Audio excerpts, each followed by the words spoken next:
Welcome to my channel. आज हम देखेंगे एपिसोड 7 की। अगर आपको वीडियो पसंद आए तो इसे लाइक और शेयर करें और चैनल को सब्सक्राइब जरूर करें। एपिसोड की स्टार्टिंग में हम देखते हैं कि रेस्टो के अंदर मैनेजर जांग को बताती है कि जो मीट लेनोई लाई थी उस पर ताओ शॉप का कोड नहीं था।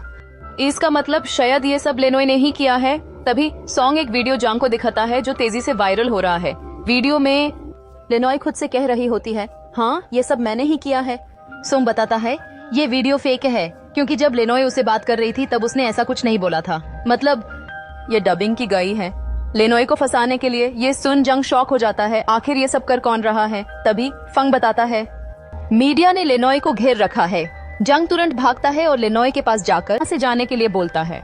लेनोई कहती है पर जब मैंने कुछ गलत किया ही नहीं। जंग समझाता है ये सब चीजें हम बाद में डिस्कस करेंगे, इस वक्त तुम्हारा यहाँ से जाना ही ठीक होगा। लेनोई मान जाती है और तुरंत चली जाती है। घर वापस आकर भी लेनोई बहुत परेशान थी। केन उसे हिम्मत देने की कोशिश करता है, तुम फिक्र मत करो सब ठीक हो जाएगा।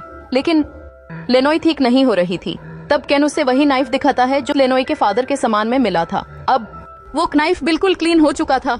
केन कहता है इस चाकू पर मिस्टर ली लिखा है, मतलब ये तुम्हारे ही परिवार का है। ये सुनकर लेनोई हैरान हो जाती है।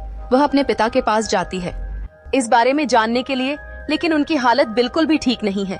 उन्हें कुछ याद ही नहीं रहता, इसलिए वह कुछ बता नहीं पाते।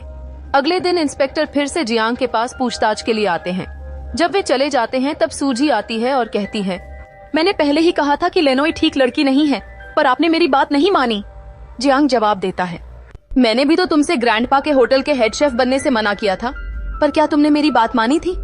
यह सुनकर सूजी चुप हो जाती है और जियांग वहाँ से चला जाता है। लेनोई अनाथालय जाती है बच्चों से मिलने। बच्चों की तबीयत अब ठीक है, मतलब ज्यादा नुकसान नहीं हुआ, पर इस घटना की वजह से जियांग के रेस्टोरेंट का नाम खराब हो चुका है। भी वहाँ आ जाती है और लेनोई से बात करती है। जब वह कहती है तुम और जियांग बड़े होने के बाद भी ठीक पहले जैसे ही दिखते हो, तो लेनोई को समझ आ जाता है उसके बॉस ही उसके बचपन के दोस्त हैं, यानी जियांग ही उसका चाइल्डहुड बेस्ट फ्रेंड है। ये बात जानते ही वह हैरान हो जाती है। घर वापस आकर वह केन को कॉल करती है और कहती है शायद जियांग को लगता है कि जहरीले मांस के पीछे मेरा ही हाथ है, इसलिए वह मुझे इग्नोर कर रहा है। इसका मतलब अब वह मुझे जॉब से भी निकाल देगा। क्यों ना हम दोबारा अपना रेस्टोरेंट खोले। केन मना करता है नहीं, पहले भी हमने साथ में रेस्टोरेंट खोला था, लेकिन वह चला नहीं था। पर लेनोई नहीं मानती और कहती है मैं रेस्टोरेंट खोलकर ही रहूंगी। फिर वह केन के साथ जगह देखने जाती है, पर रेंट ज्यादा होने की वजह से कुछ फाइनल नहीं हो पाता। जब लेनोई उदास खड़ी होती है, केन उसके लिए पानी लेने चला जाता है। उसके जाते ही लेनोई फैंग को देखती है जो एक शेफ के साथ होता है। यह वही शेफ है जिसे जियांग ने चाकू प्रतियोगिता में हराया था। लेनोई तुरंत दोनों की फोटो ले लेती है क्योंकि अब उसे लगता है कि जो भी हो रहा है उसके पीछे फैंग का हाथ है। तभी तो वह जियांग के दुश्मन के साथ है। जियांग जिनजिन से मिलने जाता है और पूछता है कहीं ये सब तुम तो नहीं करा रही। जिनजिन कहती है अगर मुझे ऐसा करना होता तो मैं कब की तुम्हारे दुश्मनों की टीम में शामिल हो गई होती। जियांग पूछता है तो तुम्हें क्या लगता है ये सब कौन कर सकता है। जिनजिन फैंग का नाम लेती है, यानी उसका शक भी फैंग पर जाता है। अगले सीन में फैंग एक वेयरहाउस में कुछ ढूंढ रहा होता है। तभी जियांग वहाँ पहुँचता है। फैंग उसे देखकर चौंक जाता है। जियांग पूछता है तुम यहाँ क्या कर रहे हो। फैंग कहता है मैं मसाले लेने आया था।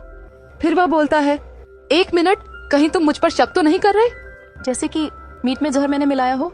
जियांग हंसकर कहता है नहीं मेरे भाई, ऐसा कभी नहीं हो सकता। अगर पूरी दुनिया भी मुझसे कहे कि तुम गलत हो तब भी मैं नहीं मानूंगा। फ्लैशबैक जियांग अनाथालय में रहता था जब उसके माता पिता की मृत्यु हो गई थी। उस समय फैंग के पिता ने उसे गोद लिया था क्योंकि वे जियांग के पिता के दोस्त थे। एक दिन जियांग उनसे पूछता है क्या आप मुझे खाना बनाना सिखाएंगे। वे कहते हैं बिल्कुल, क्योंकि वे खुद एक शेफ थे। साथ ही फैंग भी उस वक्त जियांग को अनाथालय से लेने आया था। अगला सीन जियांग और फैंग बात कर रहे होते हैं। जियांग वह फोटो फैंग को दिखाता है जो कि उसे लेनोई ने भेजी थी, ये बताकर कि सब लोग तुम्हारे बारे में बातें कर रहे हैं। ये देखकर फैंग हंसने लगता है। क्या सच में लेनोई मुझ पर शक कर रही है। फिर वह बताता है मेरा शक हमारे मैनेजर पर है। ये सुनकर जियांग हैरान हो जाता है। अगला सीन मैनेजर और किसी से नहीं बल्कि यांग से मिलती है।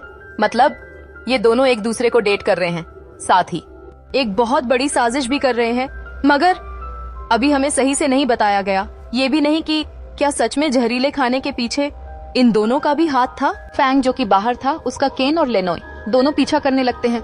जैसे ही फैंग एक कार में बैठकर चला जाता है, केन भी तुरंत टैक्सी से उसका पीछा करता है।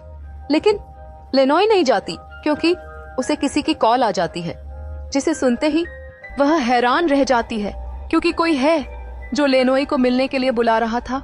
वहीं जियांग ने अपने सभी दुश्मनों को मिलने बुलाया, जिनसे वह चाकू प्रतियोगिता नाइफ कंपटीशन में जीत चुका था।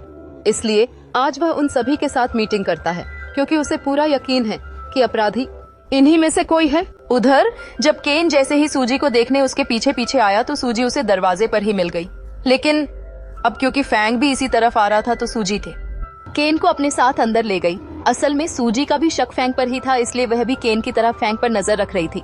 लेकिन फैंग, जिसे पहले से ही सब पता था कि ये दोनों उसका पीछा कर रहे हैं, उसने उन्हें बाहर जाने के लिए कह दिया। ये सुनकर दोनों हैरान हुए।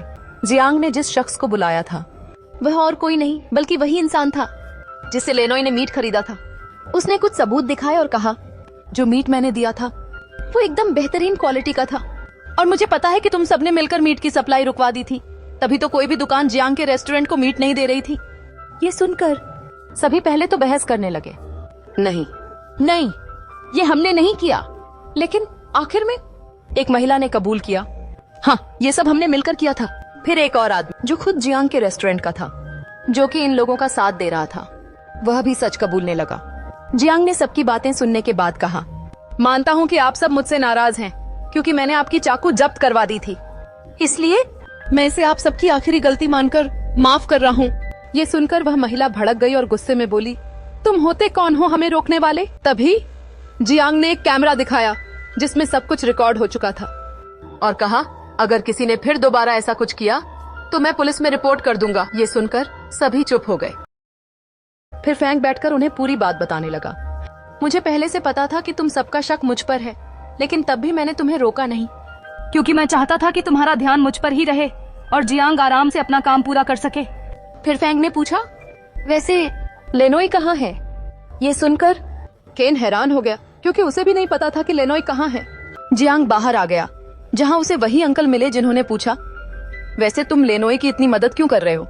यानी असली मुजरिम का नाम तुम्हें पहले ही पता चल चुका था, फिर भी तुमने ये पूरी मीटिंग करवाई और सबूत भी रिकॉर्ड किया। कहीं तुम उसे पसंद तो नहीं करते? ये सुनकर जियांग हल्का सा मुस्कुराने लगा, मगर जैसे ही उसे फैंग की कॉल आई, फैंग घबराते हुए बोला, लेनोई गायब हो गई है। ये सुनकर जियांग के होश उड़ गए। उधर लेनोई सॉन्ग से मिलने के लिए जियांग के रेस्टोरेंट पहुंची, जहां सॉन्ग एक अजीब तरह से लेनोई को देखकर मुस्कुरा रहा था। इसी के साथ यह एपिसोड यहीं पर खत्म होता है। मिलते हैं अगले एपिसोड में, तब तक के लिए अपना ख्याल रखें। अलविदा।